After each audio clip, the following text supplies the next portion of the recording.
Okay, after 700 days on the war on Gaza, Netanyahu has a new obsession and he wants to invade, and this time invade, capture, and fully control Gaza City. Of course, the Israeli military has entered Gaza City and has faced resistance, but this plan is different. This plan is actually capture it, remove the roughly 1 million people, roughly half the Palestinian population in Gaza, kick them out, and basically flatten the city like how they have other cities in Gaza, such as Beit Hanun and Rafah. Now, the question is, and the most controversial aspect of this plan is the Israeli military is very outspoken against this plan. The Europeans are very outspoken against this plan. But Donald Trump himself and Netanyahu don't care. Donald Trump is telling him to get a quick win, as Donald Trump wants in every aspect of life. But Netanyahu understands this is going to be a long war. There's going to be significant casualties from both sides. It's going to make Israel even more of a pariah on the international stage. They're going to lose more allies. The German embargo on offensive arms is hampering their military operation in this strip already. Today with Murtaza, we want to explore from a military perspective more than like a political perspective. What's the strategy here? What's the aim? Why do they want to take over Gaza City? What do they stand to gain? And what's the benefit for Netanyahu itself? So without kind of further ado, Murtaza, what's your take? Why is Netanyahu so obsessed with Gaza City? So Gaza City is one of the areas of Gaza which is still relatively well populated. There's been significant destruction inside of it, but it hasn't been completely wiped from the face of the earth in the manner of Rafah and a few other places in the territory. So in a sense, it's sort of a stronghold of Palestinians inside Gaza in the sense of people. It's still an urban area which is still relatively, in some sense, I won't say normal, but there's some sense of semblance of normal life there. Uh, from a military perspective, from Netanyahu's perspective, if your goal is to break the Palestinian population, and if you're fighting an insurgency which relies upon support of that population, you want to reduce any possibility of normal life anywhere in Gaza. So even if people are suffering in Gaza City and there's conditions of famine, the fact that they're still living there in some degree of autonomy is unacceptable from that view. And preferably, and what they've said specifically as well too, is they'd like to force the population out of Gaza City, force them into camps which will be created in southern Gaza, and then presumably they will do what they've done in Rafah and other places, which is once they've taken control of the area, they will begin demolishing, in some cases, every single structure in that area, destroying people's homes, destroying schools, destroying anything that hasn't been destroyed by the bombs will be destroyed by bulldozers. And then, if you think about it that way, Gaza City will cease to exist. And after Rafah and Khan Yunis and other places you mentioned, it'll be another part of Gaza which will be completely obliterated in the sense of what existed there before will no longer exist. And the Israelis will have full operational control of that area. It'll be much more permeable to them. Now, of course, Gaza, the resistance in Gaza, Hamas, they've fought using tunnels. So a lot of their operations and their logistics and so forth is actually underground. But what this will do is by destroying the population there and forcing them into areas which are totally under the control of the Israeli military, it'll reduce the ability of those fighters to draw on the support of the population. And there's a very famous saying the Chinese used to say, and the Chinese during the Communist Revolution in China, they said that resistance fighters, they're like fish and they swim in the ocean, which is the population. So from the Israeli perspective, they like to drain the ocean. Just drain the ocean entirely, wipe out the population, or eradicate the population as it currently exists inside Gaza, and then take full control of them such that the resistance, the Hamas, cannot draw upon them for support. This is the most logical sort of interpretation of their military strategy. Now, obviously, there's political component to it, and there's controversy over what the motivations are. But viewed strictly in that perspective, yeah, I think that if you want to fight Hamas and undermine their ability to operate, one of the things you can do is just destroy the remaining Palestinian population inside Gaza as represented in the major urban stronghold of Gaza City. Why is there so much pushback? Why does the Israeli military not want to do it? Why are the Europeans pushing Israel against it heavily? Where do you think that stems from? Well, there's tremendous stress which has been placed on Israel as a result of this war. Obviously, it's nothing compared to what they've been done to Gaza, but there's economic stress, there's diplomatic backlash which is building against Israel. All these international forums which were created after World War II, most of which were created by Europeans and Americans to uphold international law and human rights conventions and so forth. They've been so thoroughly degraded as a result of what's taking place over the last 2 years. And the very obvious to everyone else in the world, the impunity which has been granted to Israel to commit very, very heinous acts. The ICC and ICJ and other institutions they're being attacked effectively by the countries which were critical to their creation so many years ago. So effectively, you're seeing degradation of the entire political, diplomatic, and moral framework that these Western countries have used to govern the world since World War II. And of course, they use coercion as well too, but some degree of consent and some degree of getting people to go along with these frameworks through moral suasion was also very important to make them function. That's all going out the window the longer this war goes on. So there are people who like to put an end to it for that reason, and they're frustrated that Netanyahu and the current Israeli government is very, very obstinate.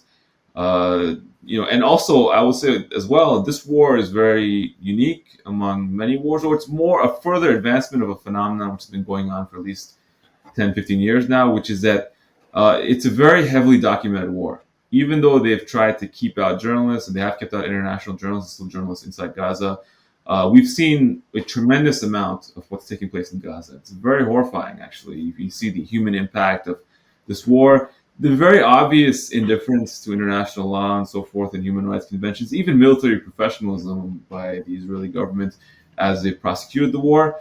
It sort of laid bare all these things. And the longer it goes on, the more stress it's placing on these institutions. And it's also causing divisions within Europe. And we talked about it before, it's not just among Muslim minorities in Europe, which the Israeli government is primarily blamed for the degradation of its reputation. It's also among the general population. We see polls showing very significant backlash in many countries, Greece, Spain, Ireland, England, France, others, people very deeply uncomfortable and unhappy with what they're seeing going on in Gaza. So people would like to put an end to it so they can get back to business as usual, as they would say. They'd like to move on to other things. There was a program for an Abraham Accords and an economic corridor linking India through Saudi Arabia and Israel and Greece to the EU. They'd like to continue doing those things. I don't know if those could be salvaged at this point, but that's kind of a political motivation. So there are many parties who want the war to end for these reasons. It's a distraction at best, and it's a very, very unpleasant and sort of harmful distraction. From the American perspective, I think this is a bit different, though. The American political system is so thoroughly permeated and some would say captured by the Israeli right and certain factions within Israel. They're able to have significant sway over the decision-making of the American president. And this is not really a controversial statement anymore at this point. I think it's pretty obvious that the Israel lobby, as you put it, has tremendous influence in Washington. And in as much as the Israel lobby's goal and its modus operandi is to act as a force multiplier for the views of the Israeli government, whichever government's in power at the moment, they are helping emphasize, or they're helping solidify the Israeli government's goal of continuing the war for various different reasons, political and military, that we discussed. And that's very, very hard to overcome in Washington. Now, Trump has said no to Israel in the past, but he hasn't really said a consistent no at any time. He said maybe no for a time, then he seems to usually be able to be pressed to come around the Israeli position. And the Israeli position is that the war must continue, the Palestinian population must be destroyed, and so forth. And the U.S. has shown pretty much no inclination to stop Israel politically, diplomatically, or most crucially by ending arms shipments to Israel and military aid. So with that light, I think the war is likely to continue, barring some unforeseen change in the near future. So one aspect I want to ask you about is there's obviously a political aspect from Netanyahu and the government side for this continuing their war. Fundamentally, I think Netanyahu sees an advantage while others don't. Or what's your take from the political aspect that's impacted the military from here? Well, one thing to keep in mind is that when you remember October 7th happened, there was tremendous backlash towards Netanyahu personally, and it was very commonly said at the time that, He was the worst leader in Israeli history. He's finished. It was seen as a disaster, which he'd overseen. And people thought he would resign even, or he would let a new government be formed and so forth. But he refused to do so. I think he calculated correctly. He's a very savvy politician. He said, or he calculated that if I stay in power long enough, things will change and people's views will shift based on more recent events. Recency bias would overcome whatever backlash is going on over October 7th. We have these operations we're going to do against Hezbollah and Iran, other places that we had in our back pocket for a while. Once we do those, people's views will shift and I'll be able to stay in power. My legacy will be rehabilitated. People forget about October 7th to a degree. And, I'll maybe even be able to win an election again in October 2026, which is when the next Israeli elections are expected to be held. So, from his perspective, the longer the war goes on, I think there's a phrase people use, which is gambling with resurrection. He's gambling that things will continue going well or passably well, well enough that he could sell militarily and strategically for Israel, and then he can stay in power and even make his reputation and his political standing even improve and rise. So from that perspective, when the war ends, inevitably there are going to be calls in Israel for inquiries into October 7th. How did this happen? How did we have no intelligence information about this massive attack which is being planned from a territory ostensibly under our control? And he will obviously be, impugned to some degree in that inquiry. He has corruption trials all going on, which was interrupted by the war. There is a significant anti-Netanyahu movement inside Israel, and that movement has varying degrees of support or antipathy towards the war. But for different reasons, they don't like Netanyahu. They will also be able to operate more freely once the war ends. So from his perspective, it's good. It's fine politically, and nothing is really harming him. He's improved since October 7th. And secondly, I think that Netanyahu really does believe in the greater Israel vision. He's just a bit more PR cognizant or PR savvy about how to express it. I don't think his views are very different from Smotrich or Ben Gvir or these other people who are described as extremist members of the Israeli government. He's even said recently that he endorses the view of greater Israel, which means, expansive view of Israel's borders, which would encompass Egypt and Syria and Jordan and, other places besides that, even by some counts, parts of Turkey and so forth. So I think that from his perspective, the destruction of the population of Gaza, the expansion of Israel into southern Syria, into Lebanon, other places as well too, is a positive thing. And as long as he can use this window of opportunity to continue to pursue that, great. Now, you mentioned why the military has been, to some degree, Israeli military has been, to some level, in the leadership level, hostile or dissented from this view a little bit, is because they have to deal with the practical consequences of the war on the armed services which they oversee. So there have been, by Israeli standards, relatively high casualties in the war. They have not been catastrophic casualties, but something like 900 dead and many, many thousands wounded, some permanently wounded.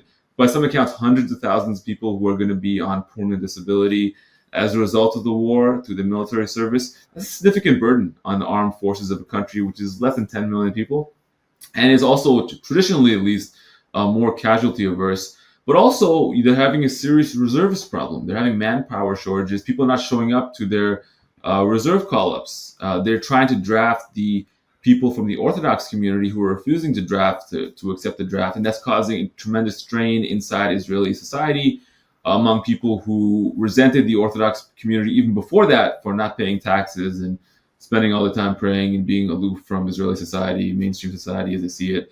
That those divisions are being exacerbated. And finally, in a very stark emblematization of this as well, too, is a very unprecedented rise in suicides in the Israeli military. I think that so far this year, there have been 18 suicides reported in the press. And that's a lot. That shows a breaking of it shows breakdown of the social culture of the military and the stress on people from the wars. And the generals know that they can't keep pushing their soldiers indefinitely to go into Gaza, to go back into areas they already took over at some point in the past, find that they've been retaken by Hamas. They took casualties before for no reason, and they're back there again, taking more casualties. The quality of soldiers is clearly going down with every rotation. One thing that's very interesting in this war is that we saw that the Israeli Air Force and the Mossad perform pretty well, and these are areas of the Israeli armed forces that they're able to draw on foreign support quite extensively as well, to intelligence and sharing and other forms of support. But the IDF has not done well. The IDF is still mired in Gaza after 2 years. They have not pacified Gaza despite having total air control and so many other and material advantages over Hamas, which is relatively lightly armed compared to the IDF. They're still there and they're not fighting very well. So that's a revelation, actually. And the Israeli military knows that. And they know that they can't keep sending them back there. And if they have to fight to take over Gaza, it could take many more months. There could be 100 or more soldiers killed. And at the end of it, Hamas could still control Gaza. Or they could control a different part of Gaza. Or they're still there. So this is something that I think they know that they can't. There's a very interesting quote by George Orwell that sometimes, I'm paraphrasing slightly, but eventually you have to confront reality. And sometimes the confrontation with reality is very painful, and often it takes place on a battlefield. So they know that they have to confront the reality on the battlefield, which is different from what the politicians are saying. And the Israeli politicians, if you go back to statements going back to the beginning of the war, they've been claiming that Israel is on the brink of victory in Gaza, total victory, as early as early 2024. And what's still going on at this point? Clearly, something's not matching up to reality. All right, thank you for that, Murtaza. I think Trump is one of the main reasons why Netanyahu and Israel could actually think about and invade and cause mass civilian casualties in Gaza City. Donald Trump has changed. His perception of Israel, his relationship with Israel from 6 months ago, from when the campaign ended, has completely changed. And I think it's really going under the news about how much it is that Trump has changed and how much of what's happening now is because Trump has changed. Now, let me go into it. Like, if you look at the late stages of the presidential campaign in 2024, Trump was campaigning in Michigan and he was quoting Muslim voters who are very fed up with the Democratic Party. And then he went from there to forcing a ceasefire in Lebanon, if you remember, and then forcing a ceasefire a few weeks later in Gaza. And he specifically wanted credit for those ceasefires. And then from there, he went to negotiating with Iran. And this is at a time when the Israeli military thought Iran was very, very vulnerable because Syria just fell. Hezbollah was completely taken out, or like it wanted a pause in the fighting. And that was like an opportune moment for Iran, which had its military orientated to a Syrian defense before it reaches Iran, to be attacked. And Trump didn't let that happen. Trump wanted to negotiate with Iran. He wanted to be this massive peacekeeper. And even now, he's trying to be a massive peacekeeper, right? He's trying to be like, oh, I'll stop 6 wars. But you know what? Like, he did stop the Israel-Gaza war, but it started again under your watch. Something changed. I don't know when. I think it's around the summit in Saudi Arabia when they promised him trillions of dollars in investments. He's just given a full green light to Israel, to Netanyahu, to do whatever the hell they want in there. He doesn't care. I mean, fundamentally, he doesn't care about human beings, whoever they are. He deplores, what's the right word without it sounding like super racist, but like, he deplores Arabs. He deplores people who are not white. He doesn't like, there's no empathy there. Like, with Joe Biden, at the very least, he's thinking about, you know what, I can't let something like this happen under my watch, because what would the international community think, or what would the International Court of Justice think? There's like that niggle at the back of their mind, you sense, even though obviously they let them do whatever they want. But with Trump, something changed, and it's allowed it to expand in ways that Israel didn't think it's possible. And this is why they're doing things like a famine, like a full-on forced famine. When's the last time that happened on such a deliberate basis? I genuinely don't think that this could happen without Trump changing his perception on how he sees this. So Trump has given the Middle East policy down to the Israel lobby fundamentally, and the people who in his team who are very pro-Israel. Like, I don't want to call it a lobby per se. There are people that believe in this stuff and they're very empowered and a part of his team. And they must have struck some sort of deal where, like, you do whatever you want in the Middle East, I'm going to do whatever I want everywhere else. And fundamentally, Trump cares about everywhere else, the Chinas of the world, the trade wars with Europe, and all that sort of stuff compared to Palestine. And this is why Israel could dare to think about, catastrophe 5 famine and mass death and starvation, as well as invading Gaza City. Yeah, it's interesting because in the early months of the Trump campaign, and certainly starting the campaign too, during his presidency and also during his campaign, and also he did this in the first presidency, his first presidential campaign too. He tried to sort of appeal to the, you can call them isolationist or nationalist wing of the American foreign policy establishment, especially on the right, which is very averse to more involvement in these wars and increasingly critical of Israel and so forth. So there was like a battle inside the administration over personnel. And, he did appoint many people who were very skeptical or even hostile to the Israeli war in Gaza. But what we saw in the early months was those people were subject to the smear campaign in certain publications aimed at getting them out of there. So there were these firings as well, too, in the Pentagon of individuals who were seen as insufficiently deferent towards Israel. And it was like a knife fight, which is taking place inside the administration over the subject. And, one thing I will say is that the neoconservative people inside the U.S. political establishment, they're very good at these sort of inter-administration, inter-agency political fights. They've been there for a long time. They're very organized. They have tremendous networks of media and financial support for their operations. So they know how to win those battles, and they've done it before, and they seemingly won in this case. So after you saw those people being kicked out of the Pentagon, there were Dan Caldwell and Dan Davis, many other people who were kicked out during that time, who were much more skeptical of giving Israel a blank check in this fashion.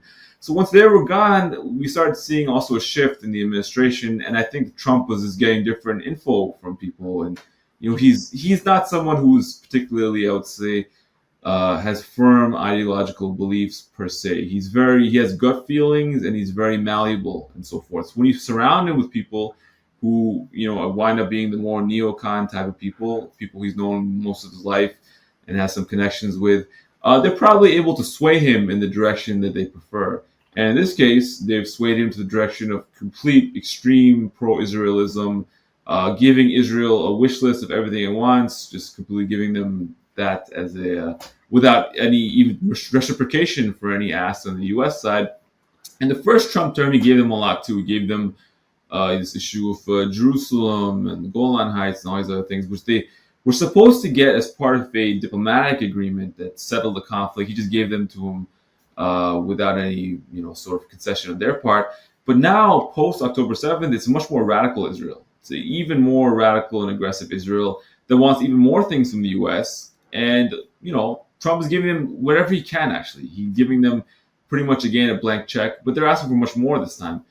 So, that's kind of the way I see the evolution of his presidency. Once his personnel start changing, his views start changing.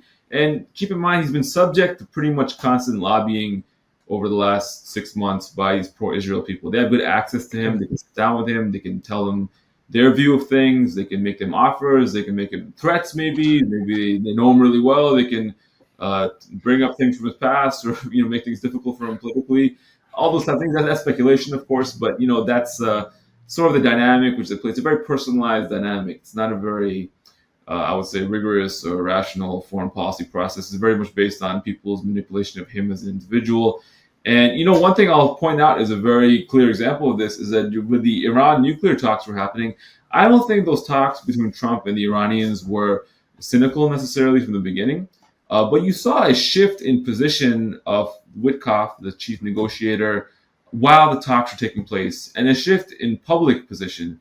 Because initially he was saying that the Iranians cannot enrich uranium beyond 3.67%, which is the amount that's needed for peaceful nuclear power generation. And the Iranians are willing to accept that. And everyone knows the Iranians are willing to accept that. But for some reason, a few weeks later, Witkoff started saying, actually, they can't enrich anything. There has to be zero enrichment inside Iran, which everyone knows that they wouldn't accept. So, that shift happened after tremendous lobbying by the pro-Israel lobby on the subject, lobbying Congress. There was a public letter which was issued. Many, neocon think tanks were talking about this and saying you cannot say 3.67, it has to be 0%. And once Witkoff shifted to 0% in response to that, of course, the negotiations collapsed and the war started and so forth. That was a very clear example. And what I heard personally was that in the initial stages, the Iran desk of the White House, the State Department, and so forth, was not even very well staffed. They weren't really a clear mandate for what to do and so forth. There's a lot of turnover and chaos internally. And within that void, the pro-Israel groups could start to shape things in things which are more in keeping with their preference of how things should be run. And that's how they effectively, in my view, hijacked the Trump administration and defeated those inside the administration who wanted to see a different foreign policy. Can I talk about the Democrats a little bit? I don't want to just bash Trump. So Bernie Sanders has this big thing where, the problem with Israel is Netanyahu. It's the kind of the direct leadership of Israel. But this is fundamentally not true. And I want to talk about like this poll that came out, which said that 76% of Jewish Israelis believe that there are no innocents in Gaza. No innocents. Children, women, men, elderly. There are no innocents in Gaza. There's this like, what's the right words? There's this policy, or there's this push from, like, let's say, liberal Israelis as well as, like, liberal American Jewish people who want to argue that, the problem is Netanyahu, and if we just get rid of him, Israel's actually fine, and there's no kind of like issue beyond Netanyahu. But then polls like this come up, which, by the way, is commissioned by liberal Israelis who are trying to show, or trying their best to show, that it's a Netanyahu problem. There's a fundamental problem with Israel as a country that has the ability to let to let this happen, to let this amount of slaughter and killing happen. So, like, this poll was commissioned by kind of liberal institutions in Israel that are trying to show, it's a Netanyahu problem. Like, don't sanction, don't cut trade relations, don't cut, let's just pause, get rid of Netanyahu, and this problem will be solved. When the reality of the matter is, fundamentally, Israeli society, Jewish society, believes that there's a problems with Palestinians, and they see them as an other, which allows the killing to happen to this degree. And this isn't this isn't what Bernie Sanders wants to argue. This is what Bernie Sanders is trying to hide, and this kind of needs to be called out. It needs to be called out, to be said, there's an issue here that needs to be managed and needs to be solved. How did it get to the point where Israeli society can just fully honor their neighbors, so to speak? And if you looked at, I was watching Israeli media yesterday when the double tap attacked in the hospital, and we have a video of it here to remind you of all what happened. There was no outrage. The only outrage was, how would the West think about it? And I think Channel 13 had a little sad segment about it. But beyond that, there was no real oh wow, our military waited 17 minutes for rescuers to arrive, and then we bombed the rescuers. And it's such a shocking image for a society to accept from that perspective.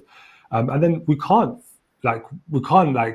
agree with Sanders' position that just get rid of Netanyahu and this problem will be solved. There has to be an actual solution where the Palestinians are humanized as a people with rights and a cause, and that they want what everyone else in that region wants, which is the right to self-determination, the right to peace, and the right to peace through strength, not demilitarized, and you just hope that your neighbor doesn't one day want to attack you.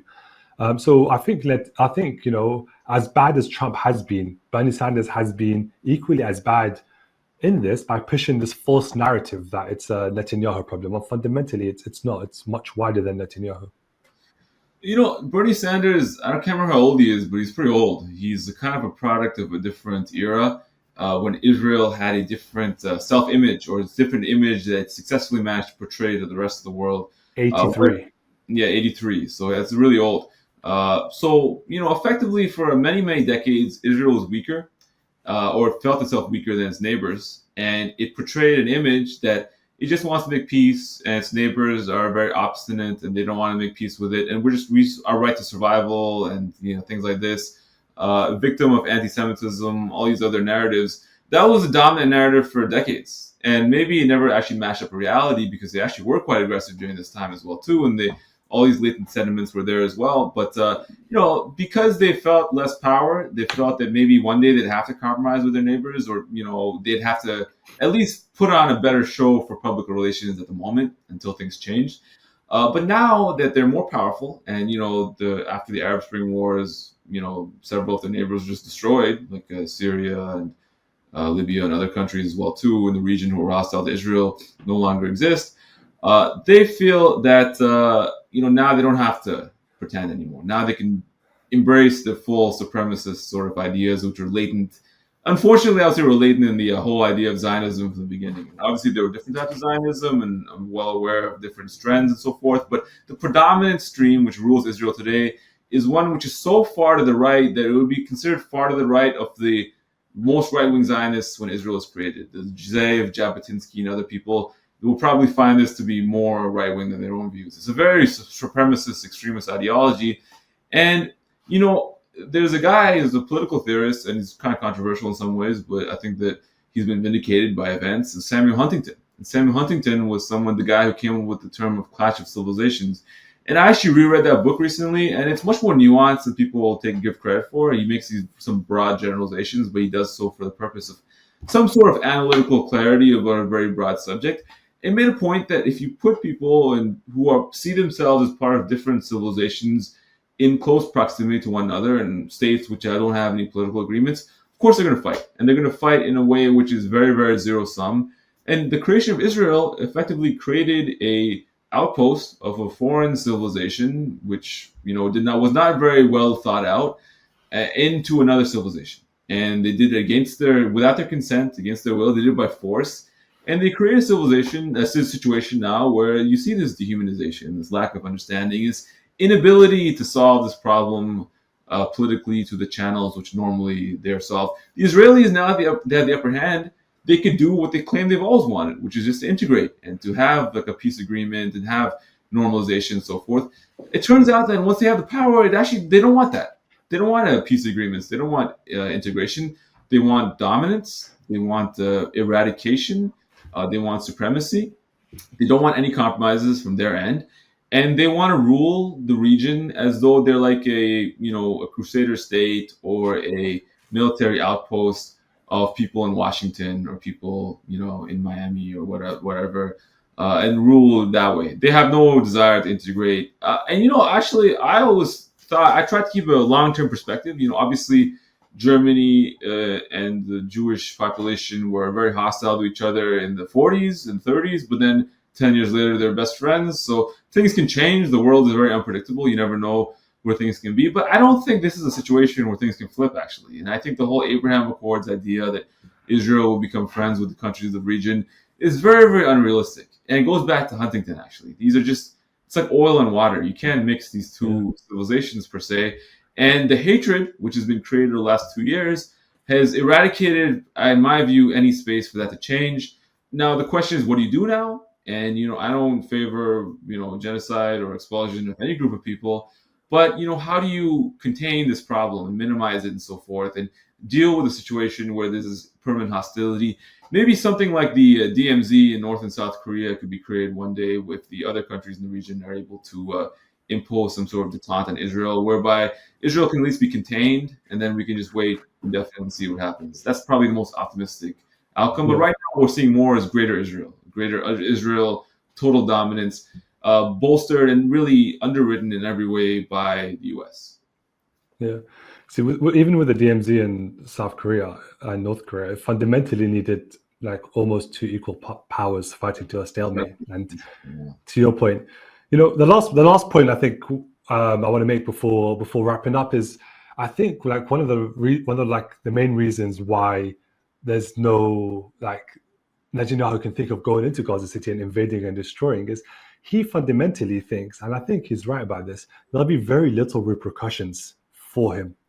Very little. From the European sense, like you mentioned earlier, recency bias is going to take over. They're going to think about it. They'll do a few memorials, a few candle lightings, but beyond that, and this is what the European elites want, right? They just want to brush it under the carpet and ignore them. It's not, it's not going to be there's not going to be a fundamental like, oh, what happened? Why did we do this? From the American sense, they feel like they have full control of the American political scene in the Middle East. What Israel is doing is fundamentally counter to American interests in the Middle East. America wants to pull away and go to China, which is, advancing significantly. From like institutions like the UN and the International Court of Justice and things like that, those will just fade, right? From the Israeli population, like 76% of the Jewish population in Israel actually agrees in what they're doing, right? And then from their neighbors, like it's kind of sad to say, but that Arabs as a population are defeated. Maybe it'll take a generation or two, but no one's going to come and take revenge, so to speak, or stand up, or actually defend themselves. I think they fundamentally believe there's no repercussions and they could do whatever the hell they want and get away with it. And now is an opportunity to see how far they can push, their luck, so to speak. And their luck being the killing and extermination of a group of people. On that note, unless Murtaza, you have anything to say? No, I completely agree. I'll say that Netanyahu said this recently. He said that something to the effect of, doesn't matter whether you're good or evil, it matters if you win. And his view is that however mad people are today, they will eventually get over it. And at the end of it, they'll get over it. Maybe take years to do that, but they will. And then we'll control the land and the Palestinians will be gone. So actually them getting over it in the long term, us getting a little bit of flack or a little bit of diplomatic blowback now, it's not that big a deal. That'll fade, but our control of the land will not fade. And the eradication of the Palestinians will not fade. Just like people will blame the American government for eradicating the Native Americans, but it doesn't really matter. They control America. I think they take that trade in the end. Israel is making the same sort of calculation. Whether it'll be successful, I think that unfortunately it's probably a good chance to be successful. And the blowback, such as it exists in the world, has actually not been that great. Nothing really meaningful has happened yet. I would say that complete changes from systemic level Israel standing in the world. It's still pretty integrated in the world as it exists. It just depends how far Netanyahu can go now. Can he actually wipe out the entire population in Gaza? Can he control every part of Gaza, turn to the West Bank, and keep them under their foot indefinitely? Maybe. But I also think that from the perspective of the broader region, you remember the Arab countries being defeated and so forth. I think that's true. But history is a very long process. And the thing is, over time, people tend to return to a mean, so to speak. Right now, they're at a very low ebb of power. They're Middle Eastern countries around Israel. And that's because, in large part, of the U.S. Role in buttressing Israel over these past few decades. But, I think over generations, they'll return to a mean. And Israel will still be a small country. The only difference is it will have no integration with the people in the region. There'll be all hatred and so forth. I think the bad sentiments won't fade in the region. They'll fade in the rest of the world, but not in the region per se. And, then what? But I think from Netanyahu's perspective, that's a trade he's willing to make. He's willing to take the land today, eradicate the Palestinians today, and then gamble in the future. Yeah, unfortunately. All right. On that note, then, let's end it here. Thank you, everyone, for watching.